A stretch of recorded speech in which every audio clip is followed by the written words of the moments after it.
Реліф – контроль над симптомами геморою. Україна б'є системно по аеродромах ворога, крім авіазаводів, відбуваються удари по аеродромах. Зокрема, нагадаємо вчорашні події, позавчорашні вже, але вчора з'явилося відео саме, як цю операцію було проведено.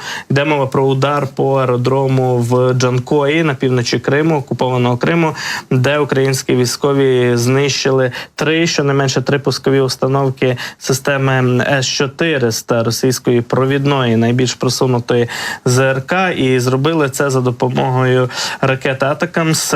Вже знаємо точно, бо з'явилося відповідне відео запуску тих ракет. Тут, якщо можемо показати знову ж таки ці кадри, бо не втомлюємося, власне кажучи, дивитися, як наші ракети летять по цілях, особливо важливих для ворога, і знищують їх. Отже, в Джанкої, як вже тепер відомо, було знищено цими ракетами три щонайменше пускові установки якраз комплексу С-400, який мав би захищати цей аеродром, і не зуміли росіяни за допомогою цього свого найбільш такого просунутого комплексу захистити цей важливий об'єкт.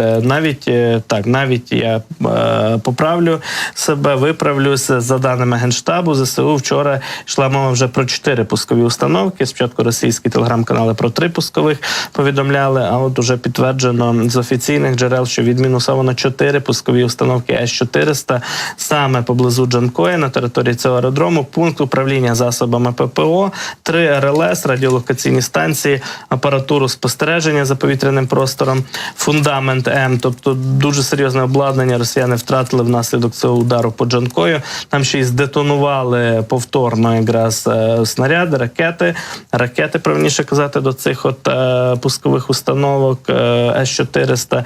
Відповідно, ворог втратив важливий вузол своєї протиповітряної оборони у Криму і перебазували звідти вже з Джанкоя на інші аеродроми росіяни свої гелікоптери, які там базувалися. Це і К-52, і Мі різноманітних модифікацій. Цей аеродром був надзвичайно важливим вузлом для росіян, і вони вважали, що вони можуть його захистити з цими системами С-400, але не так сталося, як ворогу гадалося. Бачимо, що ракети «Атакамс» своїх цілей досягають.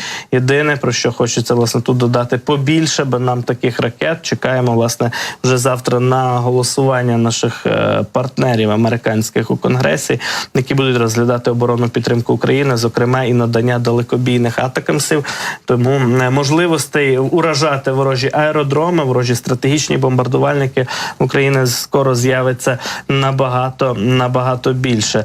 І також додам коротко про те, що є проблема також ударів ворога по наших тилових аеродромах. Зокрема, учора з'явилося відео теж у Телеграмі, його вже провідні українські блогери поширили, широка аудиторія бачила це відео, немає сенсу, власне кажучи, про це мовчати. І це проблема, про яку треба говорити. Насправді, йде мова про те, що ворог теж вистежує наші аеродроми в тилу і пробує по них бити, по таких далеких цілях, як то Староконстянтинів, постійно летять шахеди, ракети великої дальності. А от біля Дніпра було атаковано нещодавно днями теж аеродром Авіаторський, це буквально кілька кілометрів від міста Дніпро, на південь від Дніпра, і росіяни виклали відео удару балістичними касетними ракетами, це, очевидно, касетні «Іскандери», по нашому аеродрому біля Дніпра. Це невеликий аеродром, як бачимо, але там були розташовані літаки Міг-29 і батареї ЗРК, і ось їх обстріляли касетними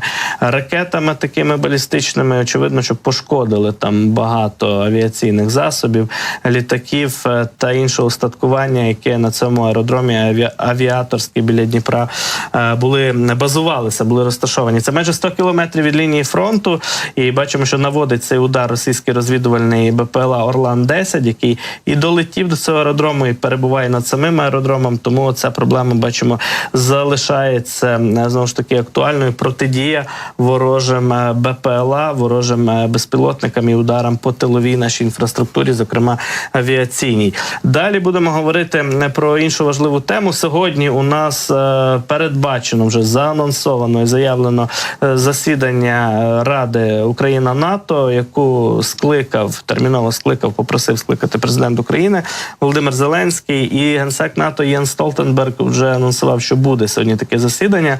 Говоритимуть саме про підсилення українських систем протиповітряної оборони, інших оборонних здатностей, можливостей України.